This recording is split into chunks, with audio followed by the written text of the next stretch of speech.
for our listeners, the LA Times this week is doing a 5-part LA Times editorial board editorial on climate change.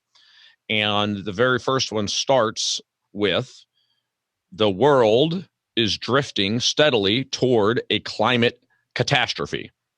And of course, goes on to say we need radical change yesterday, essentially. But yeah, it makes a number of assertions that at this point are becoming commonly accepted by many people. And that's why I thought going through some of these and letting you address them. So why don't we start with you addressing that first sentence? The world is drifting steadily toward a climate catastrophe. True? No. The world is drifting steadily or unsteadily towards a modest warming. Yeah, human beings do have something to do with the warming that began in the late 70s. Maybe ended in the late 1990s or continues through the early 21st century.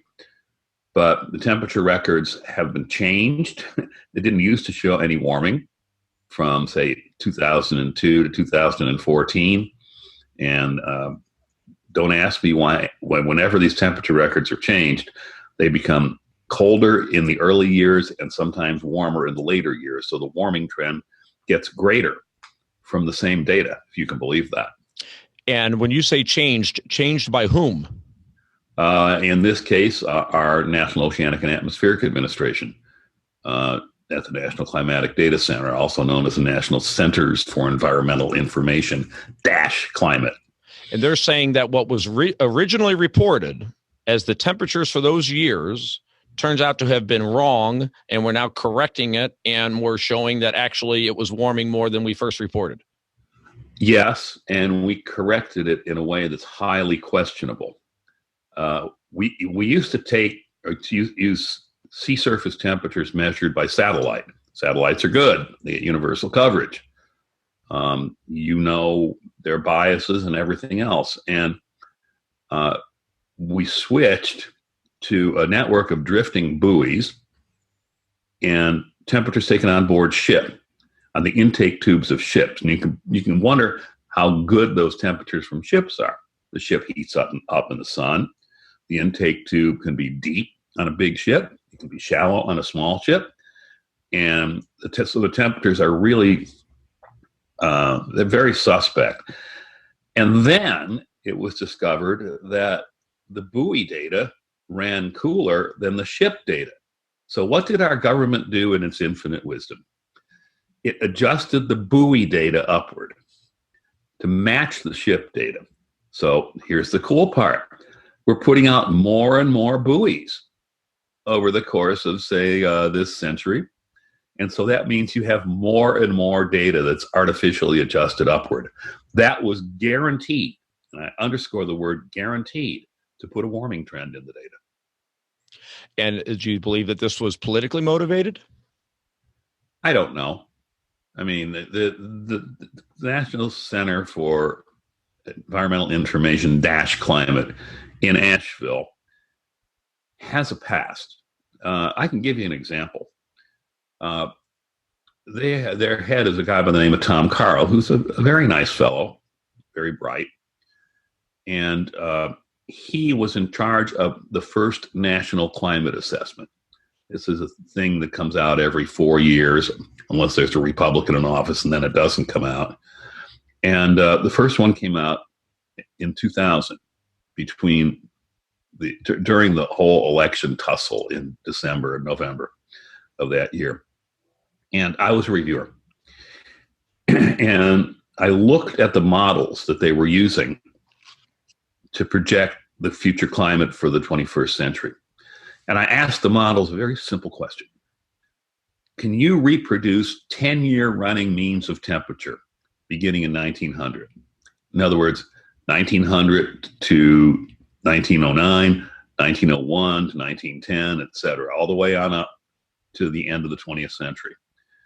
And what happened when you applied the model to the data is it put more noise in the data than was in the raw data. That seems impossible. That is precisely the same thing as giving a student a 4-part, 4-choice multiple choice test and having the student get less than 25% correct. it's negative knowledge. So I wrote that to Tom Carl. I said, hey, Tom, I just want to give you a heads up that this is what I found.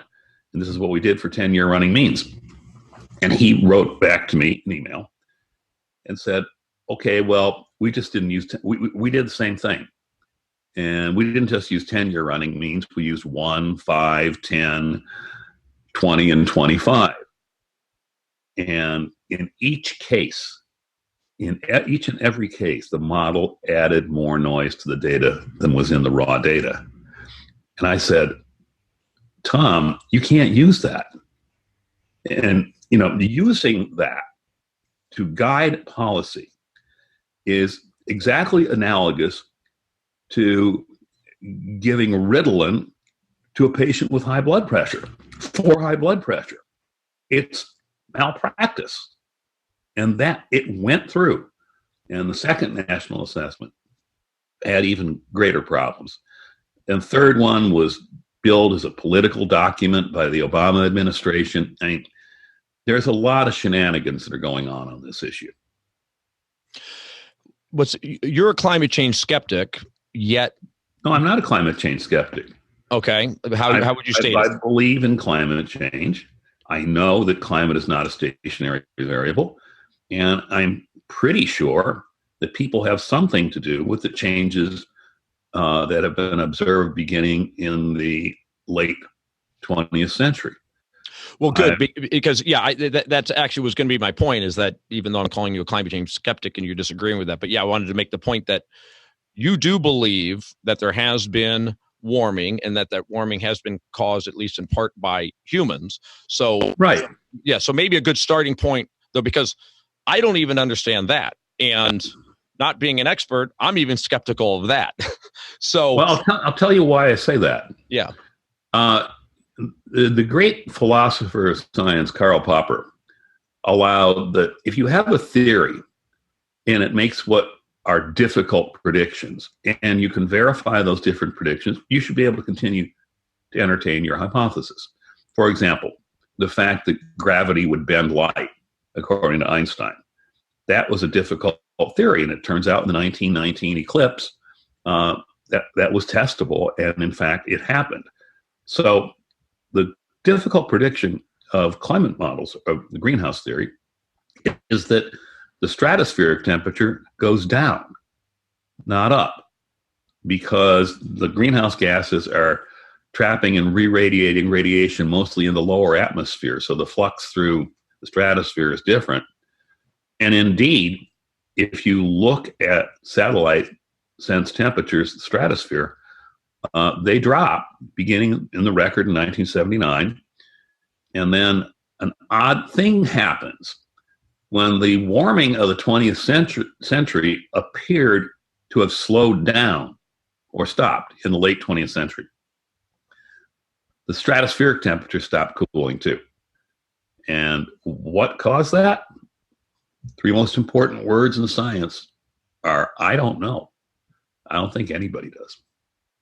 But that correlation to you tends to tell you that, yes, there's something going on.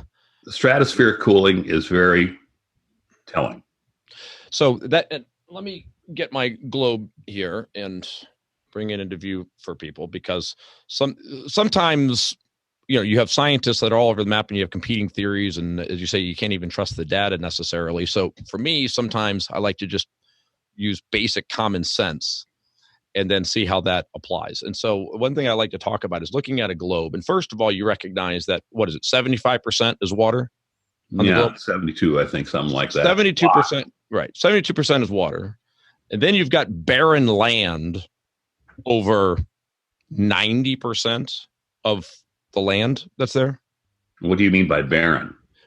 Nothing there. No industry, nothing that's creating greenhouse gases that is not natural.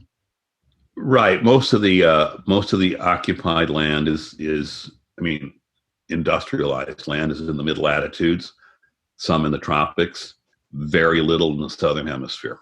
So I was thinking that you could take needles and just stick them in this globe in the various points where there's some serious stuff being shot up into the atmosphere. And you could probably stick maybe 50 needles in this thing where there's serious urban centers. If you had these 50 needles in here where there's the serious things being pumped up into the sky, you would still have a globe that is pretty much empty. So it's just hard for me to believe that these little needles where little puffs of smoke are coming out of in this huge globe, again, made up mostly of water, is somehow having the effect of getting trapped. And by the way, I don't know how far away, using my hands, how far away would it have been trapped from this globe? No, not nowhere near that far. Super close. Up basically the main changes in the troposphere. So that would be probably in the bottom quarter of an inch or something like that. So about a quarter of an inch off of this globe would be where the greenhouse gases are getting trapped. So that's a very fifth grade analysis of what's happening on the globe. But you're telling me that, yes, Jim, believe it or not, I know it's hard to believe, but those little puffs of smoke coming out of those 50 spots on that globe are warming us. Well, a lot of those little puffs of smoke are called automobiles, and they're pretty mobile. But more importantly, the source for increased carbon dioxide in the atmosphere is almost exclusively the combustion of fossil fuels. And fossil fuels, being old, have a different ratio of the isotope carbon-13 to the normal generic carbon-12. And by looking at time history of the ratio of C13 to C12 in the atmosphere, you can determine whether, in fact, fossil carbon is getting in the atmosphere. And yes, it is. And it's getting in amounts that are consistent with the concentrations that are being observed. So yeah, that's real. Here's the point. When you look at this issue, oftentimes people say there are 2 points of view on this. The Los Angeles Times point of view, the world's coming to an end, or the point of view that there's no such thing. There's no such thing as an enhanced greenhouse effect. Carbon dioxide doesn't have much of an effect. There's a third ground, which is, yeah, the basic science is probably pretty good, but the details, we probably would do better by letting nature fill in the details, seeing as we've been putting this stuff in the atmosphere in considerable quantities since World War II. So nature has had 70 years to declare how it responds to us enhancing the carbon dioxide concentration in the atmosphere. And frankly, the response is not that good. It looks to be at the low end of the projections that are made by all these climate models. There's a guy by the name of John Christie, who is sort of the father of the climate at University of Alabama in Huntsville. And he was testifying in front of Congress. He's testified several times. And he showed the performance of the models versus reality. And you're going to see a picture of this that we're going to present to you. What you see is a solid line that is the average temperature change predicted by these models for what we call the free troposphere, say from 5,000 feet on up to 30,000 feet in the atmosphere. And then there's a whole bunch of colored spaghetti on this chart. And the colored spaghetti is each one of these 32 different model families. And then much further down on the chart are satellite temperatures, temperatures measured by weather balloons, and temperatures measured by something called reanalysis of synoptic data. I won't go into what that is. But you can see all those three sources of real data look the same. And they are very far apart in their warming from when the record starts in 1979 to now. Very far apart from what satellite spaghetti shows. But if you look carefully, you'll see that there's one piece of spaghetti that in fact matches what's being observed. And again, call the special prosecutor because it's the Russian model. The Russian model is obviously in collusion with the data. And so if we were following best scientific practice on global warming, what we would do is we would use the Russian model as the backbone of our projections. That's what happens in weather forecasting every day. I think there are about Russian. Sorry, to be clear, the Russian model so far has been doing the best job at predicting. By far, and it has less warming in it than any of the others. By the way, what do the Russians generally say when they go to the various climate summits in Paris, et cetera? What has been the position? I've never met the Russian modelers. I don't know. However, sorry, you cut out. You said you never met them. They have a new version. The old one was acronymed INFCM4, and again, it has the least warming of all the 32 families of models. If left to its own devices, it probably would predict about 1.6 degrees of warming over the course of the 21st century. That's not enough for anybody to really get excited about. But they now have a new version, INMCM5. And guess what? INMCM5 independently simulates the pause, the slowdown or stopping of warming that occurred beginning in the late 20th century and then it extended through about 2014. That's very interesting to me that it does that independently. And it does it by having a fairly strong component of solar variability in it. So if we were using best practice, again, that's the model we would use. I'll give you an example of how best practice works. Every day when the weather forecast comes out from the National Weather Service, they have 8 models to choose from globally. They don't take all 8 models and average them up and say, aha, that's the forecast.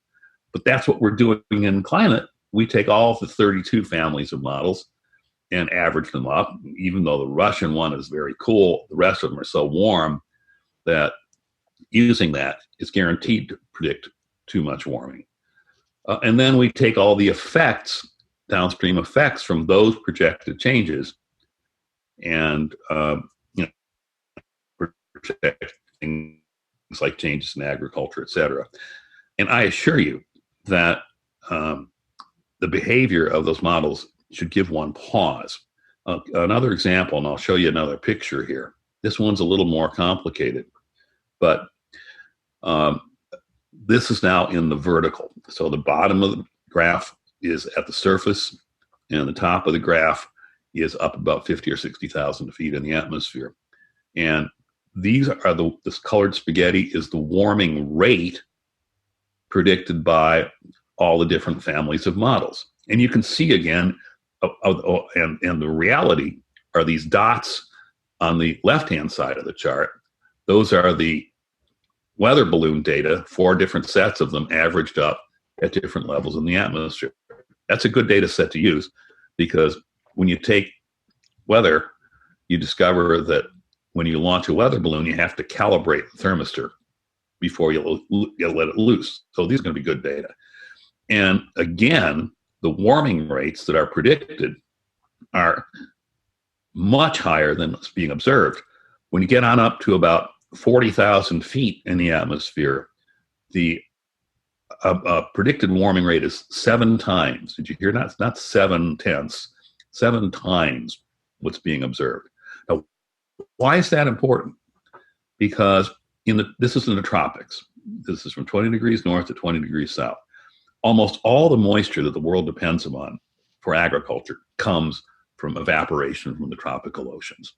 And so you will get that wrong if you get the vertical temperature wrong, because the vertical temperature determines how much upward motion there is in the atmosphere. So it determines how the big thunderstorms can inject moisture in the atmosphere, which then is transported towards the poles. So if you get that wrong, everything else falls apart. These forecasts you're going to make for agriculture, if you got the precipitation right, you got it right for the wrong reason, because the place where all the moisture comes from was modeled incorrectly. This is a very serious problem. And by the way, looking at that chart again, I want you to look closely. There's one piece of colored spaghetti that gets it right in the vertical. As far as Okay. other potential causes, let's talk about the ocean for a second, because we talked about it being 72%, and you've got ocean currents and microbes that live in the ocean and so forth. I mean, do you think that there could be something going on with our oceans that's causing these changes? No, it would be the other way around. And there is always this question: where is the heat going in the ocean? If it's in the surface, okay, that's going to have a strong interaction with the atmosphere. If the heat that we put in there mixes way down into the deep ocean, you don't really care. It'll take incredibly long time to get out of there. And by that time, God knows what civilization is going to resemble. So the oceans, the warming of the oceans is a little problematical, but it is occurring. Again, I'd like to emphasize one word in my discussion of this, which is lukewarm. I think the planet is lukewarming. Yeah, the temperature's going up in fits and starts, probably. But it doesn't appear to be on the trajectory that would really cause a major issue. Again, taking a look at that colored spaghetti, you can see the Russian model, which is the coldest one, is the one that seems to match both in the vertical and in the bulk tropical troposphere. So, yeah. Is it your belief that the Russian model is the most accurate because it's perhaps the least politicized? I have no idea. I have no idea. I do know that the heat capacity of the ocean, the amount of temperature change you get for a given change in radiation, is twice as much as it is in the other models. And that's interesting because then everything's going to warm up a lot more slowly, and some of the warming is going to really be attenuated. That seems to be what's being observed. So, okay, let's go back to the LA Times thing and address some of the things in there. Sure. The changing climate is no longer an abstract threat lurking in our distant future. It is upon us. We feel it. We see it in our longer and deeper droughts and in our brutal hurricanes and raging hyper-destructive wildfires. Wow. What a bunch of overblown and false rhetoric. Here, I got another chart for you. Let me explain it before we throw it up. In 1970, weather satellite coverage became global. And so that means that we can see every hurricane, tropical cyclone on the planet since 1970. We can get really good estimates of how strong they are. And a guy by the name of Ryan Maui has been doing this for years, publishes it.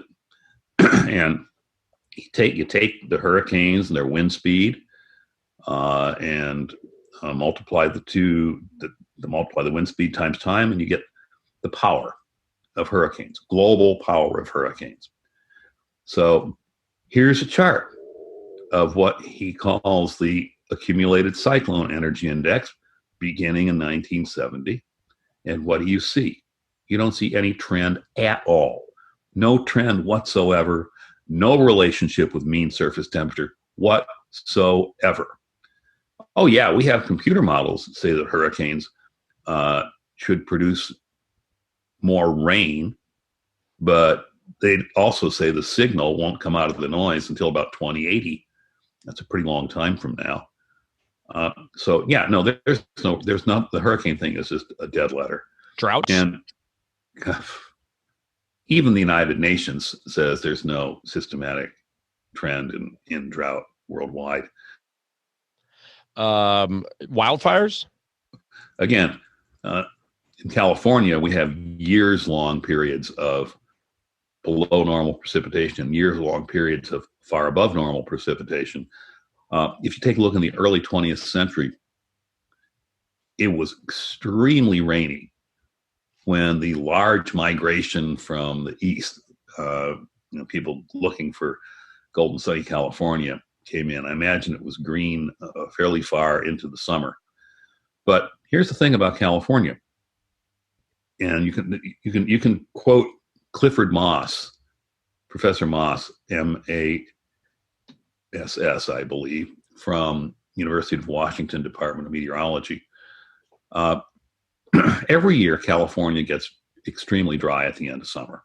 It doesn't matter whether the rainfall in the previous winter was above or below normal. It gets to the threshold where it ignites very, very easily.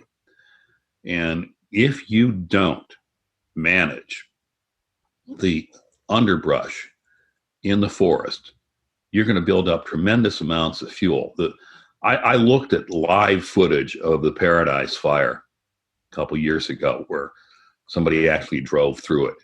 And the amount of what's called litter on the forest floor was mind-boggling. That was an explosion waiting to happen. I understand that some cooler heads out in California are now realizing that we really ought to be managing that forest a little better. And that would go a long way towards solving this issue. But California is the home of wildfires at the end of summer. It's dry, and the more vegetation there is to burn, the more it's going to burn.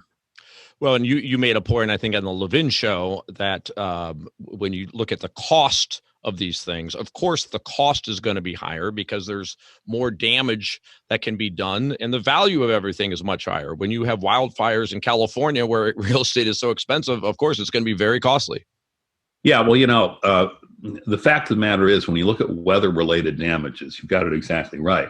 We have more stuff and more people and higher property values in the way of the weather. A guy who studies this is Roger Pilkey Jr. out at University of Colorado, and he uses insurance industry data, which, if anything, would be biased towards more damages so that they can charge more. And takes a look at the percent of global GDP that is damaged by weather and climate issues from year to year, and there's a slight negative trend in it. In other words, after you allow for the fact that we have more stuff in the way of the weather, and we have more people with more stuff, then and that is reflected in GDP, that as a percentage of global GDP, weather-related damages are going down, not up. It's just like the hurricane issue. Yeah, I think it's interesting how the activists, every time there's some extreme weather, that's got to be climate change. And I'm just saying, yeah. In doing that, they're poisoning science because, as Karl Popper, who we've already mentioned in this talk, wrote repeatedly, if you have a scientific theory that explains everything, it's not science because it can't be tested. And his two favorite examples of what he called pseudoscience, things that claim to be scientific, but in fact aren't because they explain everything, are Marxism and psychoanalysis. So, yeah, when we attribute every weather event to global warming and come up with some convoluted explanation, which is always post hoc reasoning, by the way. Oh, yeah, we can see now how this happened from global warming. You're not doing science anymore. You're doing well, and I used to have fun with it and say that, when it's really cold, a really cold day in the winter, guess there's no global warming. Look how cold it is. But yeah, you can't do that either. but now they've morphed from global warming to climate change. What is your understanding about how that shift happened from calling it global warming to calling it climate change? Well, this is only anecdotal. I would guess that because it wasn't really warming at a rate that appeared to be pretty substantial, we'll have to say that, warming will cause other climate effects, or so we think it would, and so we'll call it climate change. Now, unfortunately, take a look at all kinds of fields of data that you might be interested in. Take a look at global precipitation. rainfall. You don't see very much anywhere. You do see some areas that are getting drier, the Pacific Southwest being one of them, and you see some areas that are getting wetter. The United States Northeast is one of those, but average across the planet, we don't see any real consistent trends. So climate change is something used to catch everything. But you got to understand one thing though.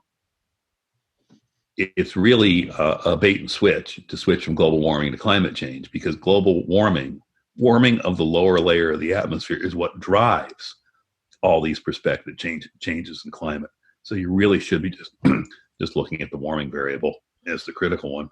Well, and by the way, it appears to me the new term is climate crisis. CNN uses that very routinely, as if it's not pejorative at all. They call it. They're asking about what's the effect that the climate crisis is having on our hurricanes. Well, I want to nod. I had another illustration here, which I'm probably going to get you. The whole thing that hurricanes are slowing down and they're producing more rainfall. I have the main illustration from that paper, and it's very clear that there are two sets of data. I'm looking at it. That's why I'm giving it side eye. And say from 1980, let's see.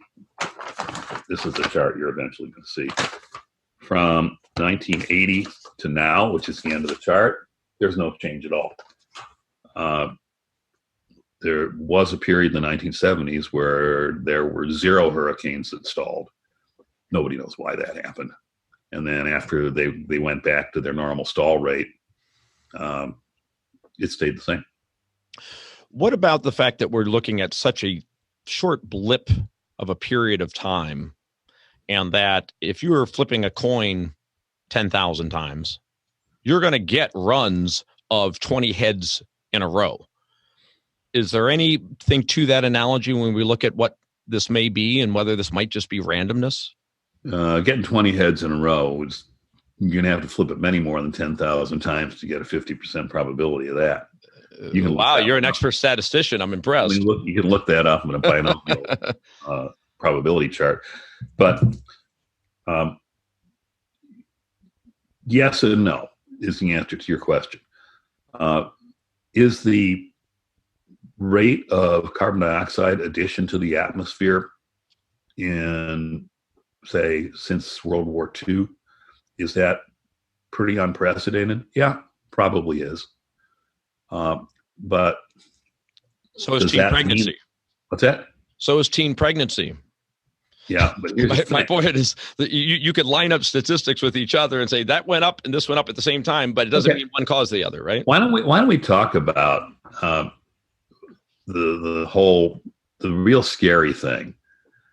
The real scary thing in global warming is that Greenland, which is huge, contains 11% of the world's fresh water locked up in its ice. And Greenland suddenly sheds its ice. And if it did that, there would be 23 feet of sea level rise fairly quickly. That'd be a lot. Fortunately, we now have studies that have gone back into eras where it was quite a bit warmer in Greenland and for a longer period of time than we can do it by burning fossil fuels. And Greenland held the vast majority of its ice. It didn't fall off.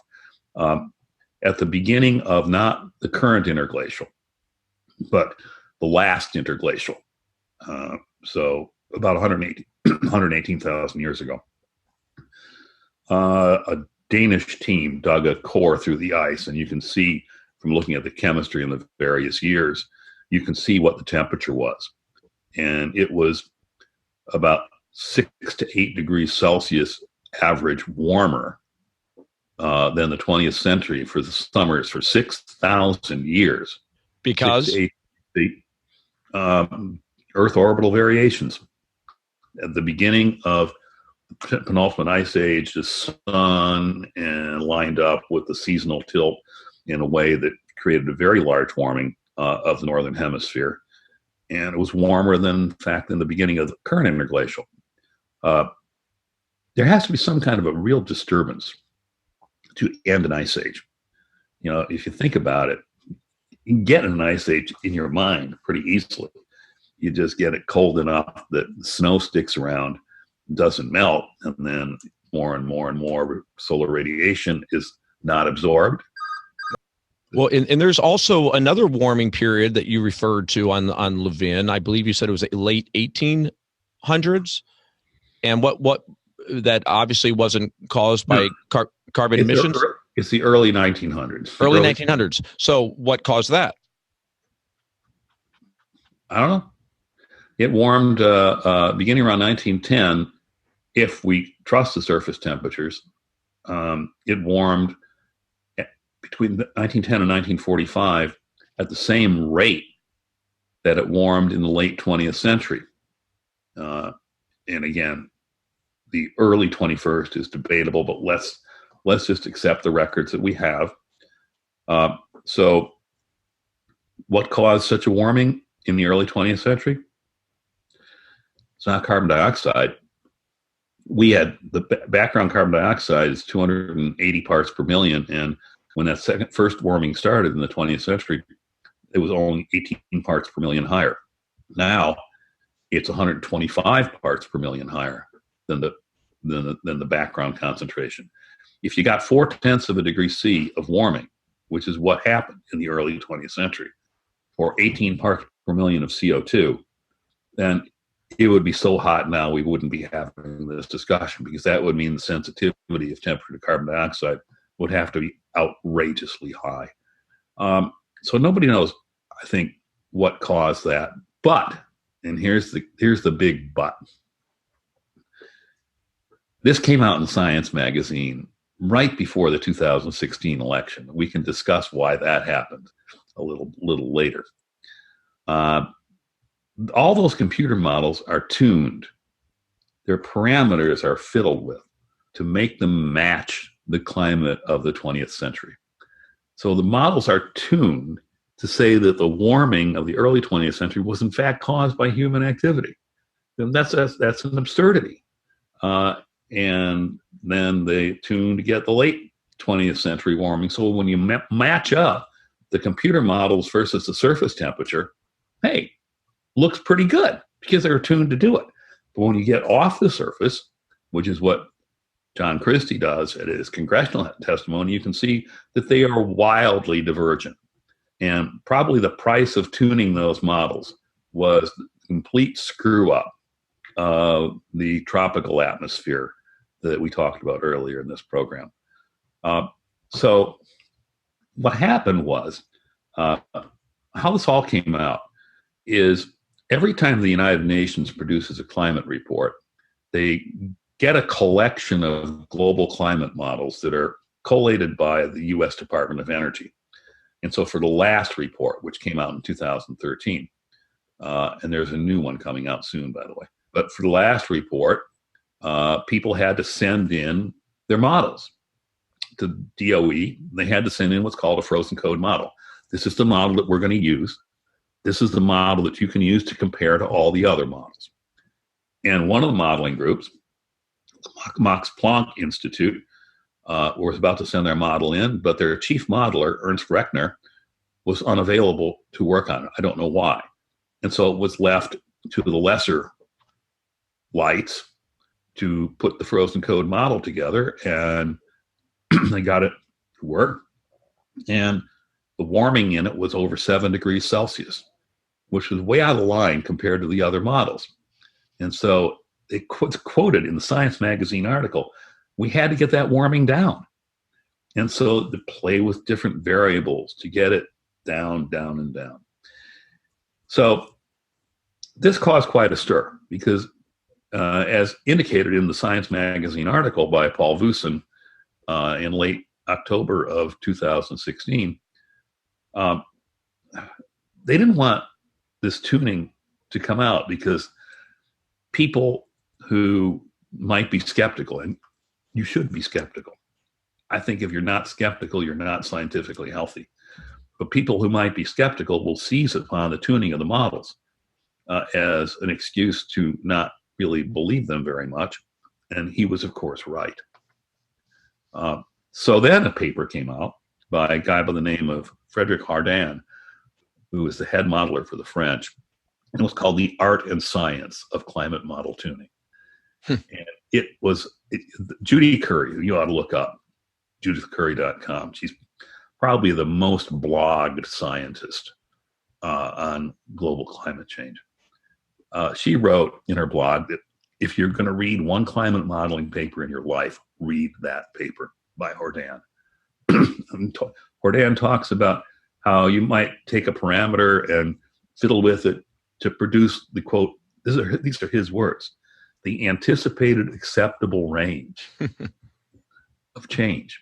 So, whoa, wait a minute. So we have this box that's got all these knobs on it that we can turn to tune to get a certain output.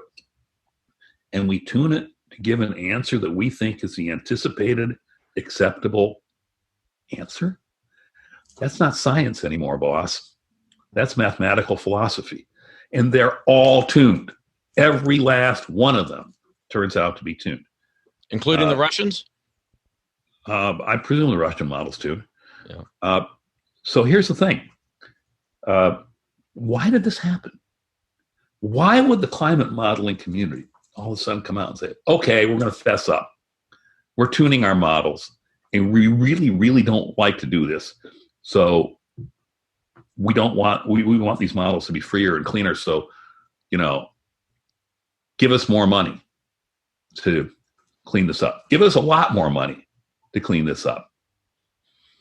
That paper, all that stuff came out in late October of 2016. The original paper, the Hardin paper, was probably written somewhere in 1915, maybe mid-1915 or something. The paper was finally accepted in actually March of 17, but everybody had copies of it. Why did they want this out? Because there is no chance that Hillary Clinton's not going to be elected president. She's more of a hawk on climate change than Obama was. And if us modelers go and say, this president, we really need help with our models and really actually aren't behaving as well as they should, and we need really reliable predictions, they'll get tons of money. God, can you imagine what it was like on the morning of November 9th? This community all of a sudden went, oh, how can this be? Because the reason I really believe that they put that out was to bilk the government, and that means you and me, for more money. Interesting. And they thought for sure it would be a sure thing. Let me ask you one more time. I have no proof of that, by the way. One more time about that. Have logic. One more time. Well, we need more logic on this issue.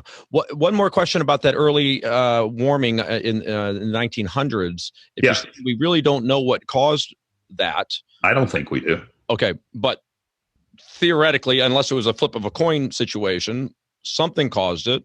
Could it be that whatever caused that, which we don't know what it is what's causing it now? Probably not, because of the concurrence of the stratospheric cooling with the lower atmosphere and surface warming. We don't have a lot of evidence from the stratosphere, obviously, during the early 20th century, but if I were going to pick a culprit for that, I'd say probably some interaction of the sun with other systems, but I don't know. I don't think anybody really does. But tuning models to say, that's all caused by human beings. In fact, the latest mantra that we're seeing from NASA is that all climate change since the Industrial Revolution is caused by human beings. That means to make that assertion is to imply that you have a perfect model, which you don't, and that there's no noise in the data. That 0.4 of a degree in the early 20th century, to me, that's the scientific literature used to say that's a sign of what the natural noise in the climate is. That warming in the early 20th century.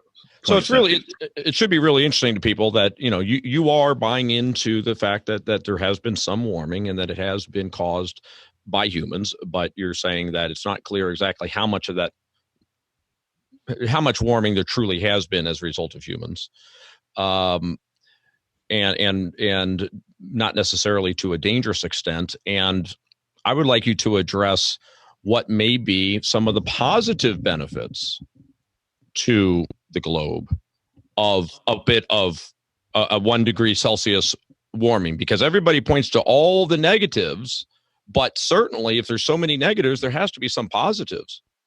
Well, yeah, as the surface temperature went up 1 degree, if we believe that data, in the industrialized world, life expectancy doubled, and per capita wealth, say in the United States, went up 11-fold. One thing that we know is CO2 is a natural fertilizer for plants. Just think of the old high school equation of photosynthesis. CO2 plus H2O yields CH2O. Water plus carbon dioxide yields carbohydrates. That's a vast simplification to the process of photosynthesis, which is much more complicated. But if you put more water in, unless the place is saturated, your plants grow better. You put more CO2 in, your plants grow better. And we can show with satellite data, we've now have since the late 1970s, data on what's called the vegetation index, which is a measure of how green the planet is. A wonderful paper by Zhao, I think it is, or Zhu, 2016 paper in Nature magazine showing the title of the paper is The Greening of the Earth and Its Drivers. And it shows, it's the entire globe, shows the massive greening that's taking place over most of the planet. There are some small areas of browning, but they're not very much. And the drivers, they did what's called a factor analysis to determine what's causing this massive greening. About 80% of it was caused simply by the direct fertilization effect of carbon dioxide, 5% or so from airborne nitrates, which are also a human contribution. Another small percent was from land use changes. I don't know if you've been following the reforestation of eastern North America. It used to be kind of wide open parkland. Now it's a jungle. Once you get away from the cities, just huge amounts of vegetation. But to make sure I got the number right, because it cut out 80% associated CO2 with the increase in CO2. And roughly 10% from other human activities. So 90% of the planetary greening is a result of our industrial activity. So if it's good for the planet to be green, then that's been a positive effect. What are some of the other positive effects do you think of this slight warming? Well, let's go back to the greening. This paper in Nature magazine has wonderful maps showing where it's really greening up a heck of a lot, where it's greening up average and through the whole spectrum. And the places on Earth that have the greatest increase in their vegetation are, wait for it, the South American tropical rainforest, the lungs of the world, the African tropical rainforest, the lungs of the world, the East Asian tropical rainforest, the lungs of the world. They're getting bigger, not smaller. They're getting more dense. They're exchanging more carbon dioxide than they were before we put all that CO2 in the air. Kind of mind-boggling, isn't it? Based on modeling that you would say you believe in, how many inches are we talking about the ocean rising over what period of time? No, I would think that you're probably looking at 1.5 feet in the 21st century. So by the end of this century, in 80 years, the oceans will have risen 1.5 feet. Well, they'll have risen 2 feet. 2 feet. Because we have about 7 inches of sea level rise since 1900. What's interesting, by the way, we have 2 ways of measuring sea level rise. One is with tide gauges that are in ports around the planet. And the other one, which is in satellites. And the tide gauge data don't show any increase in the rate of sea level rise at all.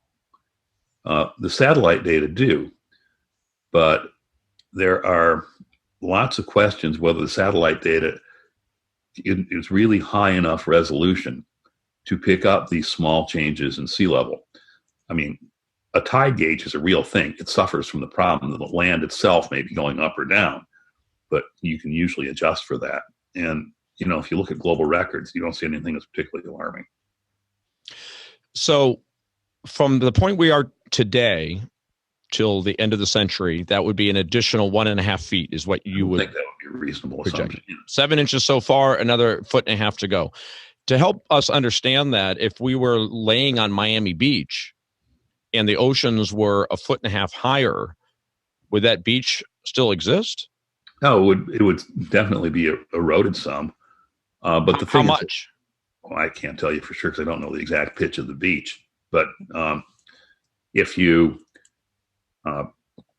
have a storm surge, when the ocean is 1.5 feet or 2 feet higher than it was, that storm surge is going to get driven inland quite a bit further.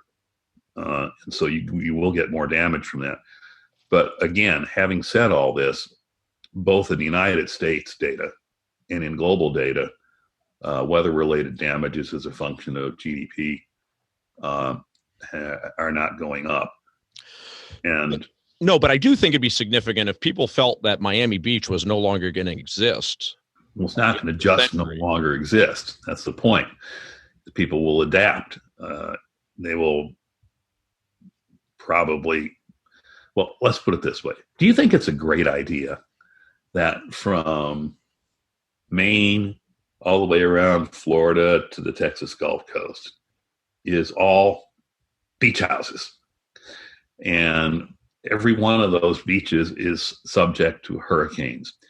And so what happens when the storm surge from the hurricane comes and knocks down your beach house? Who builds it back up? Who pays for it? Well, you as a homeowner have highly subsidized flood insurance. Highly subsidized. By whom? You and me, who don't have the beach house. And so might as well say, hurricane. You take all the money that you earn, you stick it in a sand dune on a hurricane-prone beach. The hurricane comes along and knocks down your house, and the people of this country spend most of the money to build it back up. Is that a great country or what? Now, seriously, there are common sense things that we can all agree upon. One of them is, why in the world are we allowing people to build back in the area where we know it's going to get hit by a hurricane again at the public's expense? No, you shouldn't be allowed to build in that zone. You should have to set them back some. But let me go back to my beach question, though, because I love beaches. I live close to the beach here in LA. And if the beaches went away, that would be disturbing to me. So back to this 1.5 feet, and maybe this is not something that you're expert on and can really comment on. But if the ocean was 1.5 feet higher than it is today, I'm trying to think what that would do to, say, the beach I'm closest to, which is Santa Monica Beach. For instance, we have, the waves here vary from 2 feet to 6 foot waves in general. Okay. When we get 6 foot waves, as opposed to 2 foot waves, it comes onto shore a bit more, maybe an extra 5 feet, 10 feet. And that's it. What's the tidal amplitude in Southern California? The tidal amplitude, Michael. What's the tidal amplitude? What's the difference? I don't even know what that means. That's different. The tides have a monthly cycle. Oh, okay. And how much do they vary? Mean low water to mean high water, or lowest low water to highest high water. You'll find that's a pretty good number. So if you want to see what 2 feet look like, go to the middle of the tidal cycle when the moon is neither full nor new, and then take a look at the difference in the amount of beach. I'm assuming the tidal cycle is probably about plus or minus 2 feet there. Look, take a look at the amount of beach. 2 feet? It looks like it's 2 feet, if I'm understanding this correctly. 3 to 5. Okay. Yeah, it looks, if we're looking at the right thing, that it may be about 2 feet. Okay, good. So take a look at how much beach disappears between the lowest water and the highest water, and then add that and up. I can tell you what that is, at least on this beach. But then also it goes to the pitch of the beach, I believe, as you're pointing out, right? The flatter, It does, yes. the more impact it's going to have. Here, we probably have a bit more of a pitch to our beaches than, say, Miami does. But I can tell you that the difference is probably about 20 feet, because I go to my beach all the time and I see the differences, and I would say it's about a 20-foot variance between high and low. That's how you would. That's a rough calculation, depending upon, again, the pitch and the local geometry.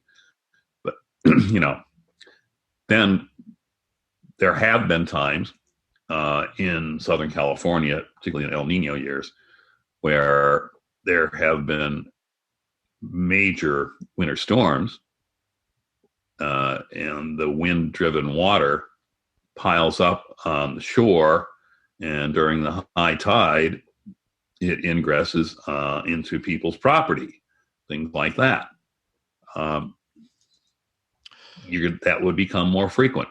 Let's just hit a few things randomly. Cow farts, is that really a thing, or is that just a way for the environmentalists and the vegans to get people to stop eating meat?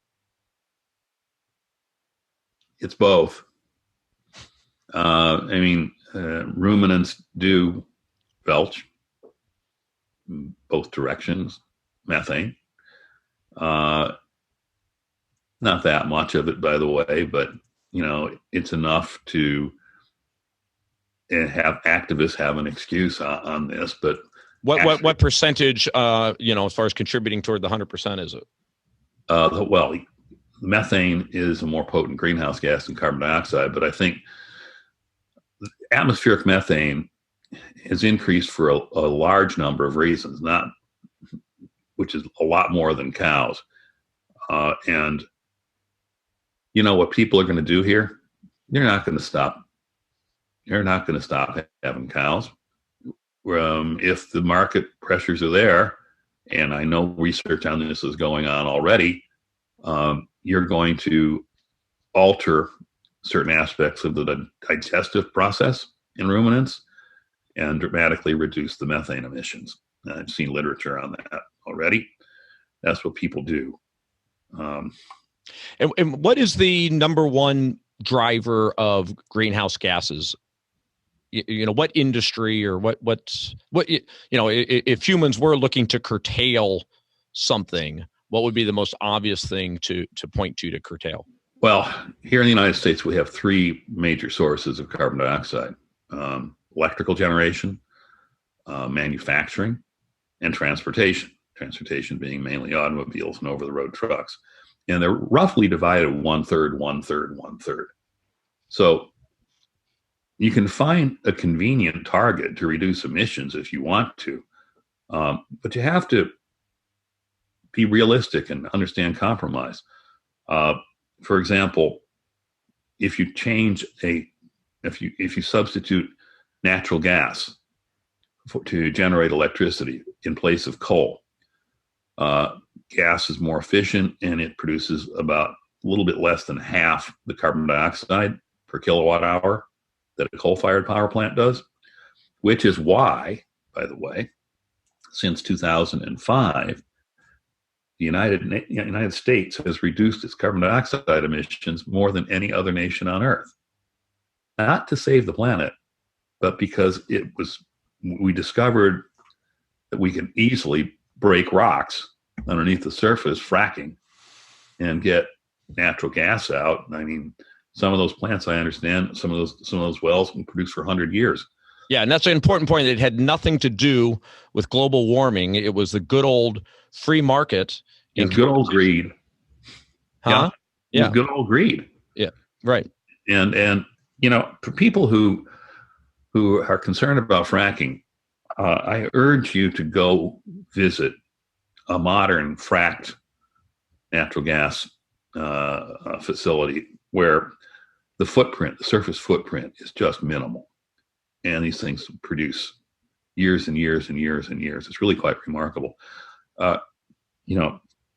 It wasn't lost on a lot of people studying the last election that where Clinton lost or where Trump won was very, very congruent with the shale formations in the eastern United States. What about electric cars? Because they have to be get their energy somewhere, and the electricity tends to oftentimes come from coal, and therefore be the dirtiest type of energy. So, are electric cars really good for the environment?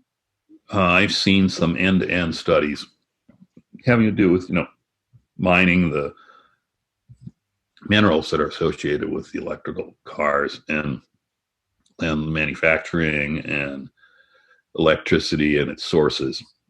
They're certainly not the panacea that people think they're going to be, and especially if the car is fueled by a fossil fuel-fired power plant. When you talk about electric cars, I'm sorry, that brings up a related subject to me. And let's leave California out of this because you're so tectonically active, but it still can be taken care of. The tendency throughout history is for power to become denser. Our energy sources, once upon a time, were fires in caves, and then wood-fired homes, coal-fired places, liquid fuel-fired, et cetera, and then on up to nuclear, which is the densest source of energy that we have. Nuclear does not emit any carbon dioxide.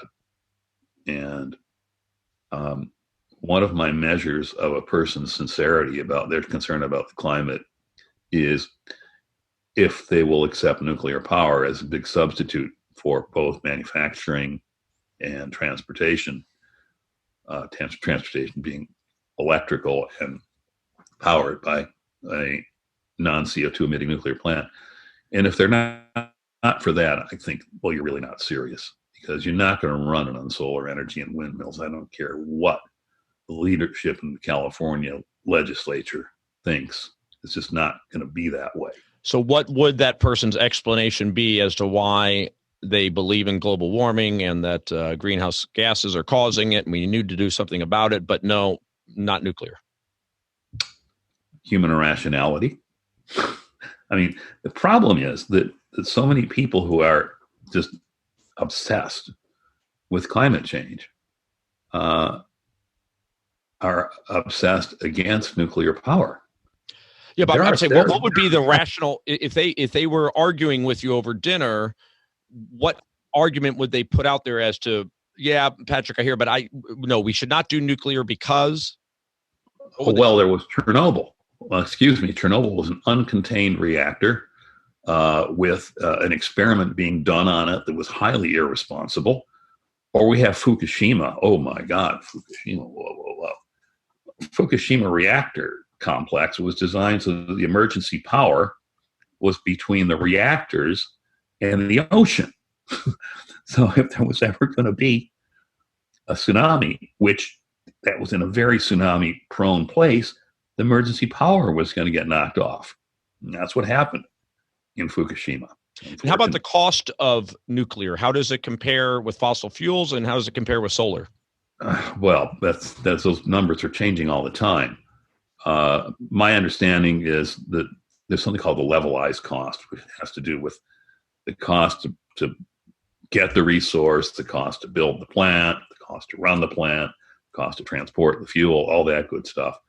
Of the major fuel sources, I believe the levelized cost of new natural gas power plant is the lowest.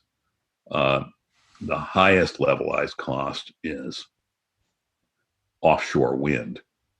And, that's a really harsh environment to put rotating metal equipment in. And it turns out that the life expectancy of an offshore wind turbine now turns out to be half of what they were advertised as.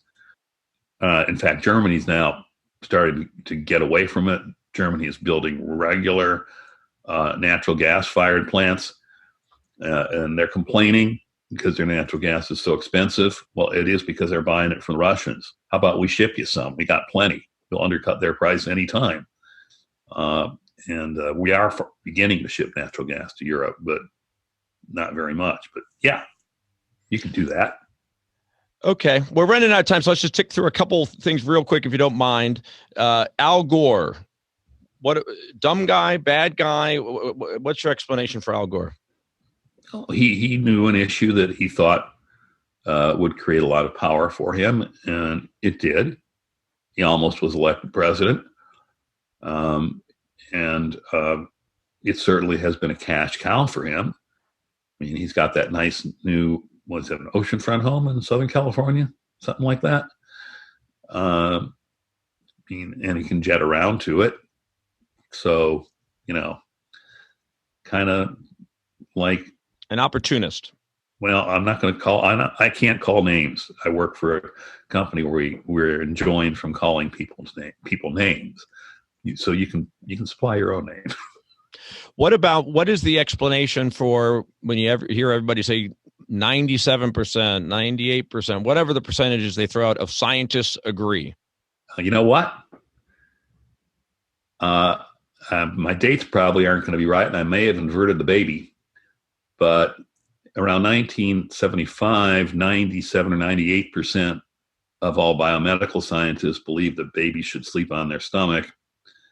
And 5 years later, 97 or 98% believe babies should sleep on their back. In fact, when you name any scientific paradigm, issue, whatever, about 97% of all scientists probably agree. Until something comes along that changes their mind, and then they'll change their mind all at once. So that figure to me is a meaningless figure. And by the way, the 3%, if indeed it is 3%, are probably the interesting ones. Well, and there's also a groupthink element to it and a peer pressure element to it, correct? Oh, sure. You ought to take a look at like the first 70 or 80 pages of Thomas Kuhn's 1962 classic, which is still in print, called The Structure of Scientific Revolutions, in which he describes that, in fact, what scientists do most scientists for their careers, just spend their careers agreeing with everybody else and supporting whatever the reigning paradigm in their issue is. And then eventually somebody comes along and says, well, this data is anomalous and doesn't fit the paradigm, and the paradigm falls apart. Unfortunately, Kuhn wrote his book and didn't mention that paradigms might become stickier and stickier. In other words, there'd be more reluctance to change if we, say, had monopoly funding for that paradigm, and all that funding came from a government that had a political agenda. That is the case in global climate change. And, the paradigm is really, really sticky. The paradigm is that those climate models work. And what about the shaming element of it? I talk about the fact that, if you're against gay marriage today, you're a homophobe. Well, Obama was elected being against gay marriage just 12 years ago, and now you're a homophobe. I imagine that if you're not a believer in climate change, as the activists would like you to believe, there's some type of shaming that's involved if you're in the academic community. Well, I mean, I really don't know anybody who's cognizant of atmospheric science doesn't believe that climate changes. Okay? And so I guess you can put me in the 97%. After all, I said that probably a considerable portion of the warming that began late 1970s has something to do with human activity. What's not to like? Just because I don't think the world's coming to an end? I'll tell you what, we can shame people for not thinking the world's coming to an end. And you know what? You do very good to go short on apocalypse futures. I've counted 9 environmental apocalypses in my life that were going to be the end of life as we knew it, life as we know it. Global warming is only the reigning one right now. Last question. According to NASA, this is in the LA Times editorial, 18 of the 19 warmest years ever recorded have occurred since 2000. The last 5 years have been the hottest since record keeping began in 1880, and July set an all-time record. True? Okay, sure. No big deal. I mean, it was clearly warmer between about 6,000 and 9,000 years ago. We know that evidence from fossil trees that are underneath the tundra, and it can only have been in Eurasia about 13 degrees Fahrenheit warmer in July than the 20th century average for those trees to be growing there. You think the global temperature might have been a little bit warmer then? Probably. So, it happens. But here's the thing you got to remember. We are in a warming trend. And the warming trend bears some relationship to human activity. So if you're at the end of a warming trend, the fact that you're going to have the warmest temperatures occurring at the end of a warming trend is only logical. That's just the way it would have to be. And that's like saying in hushed tones that the sun's going to rise tomorrow. Sorry.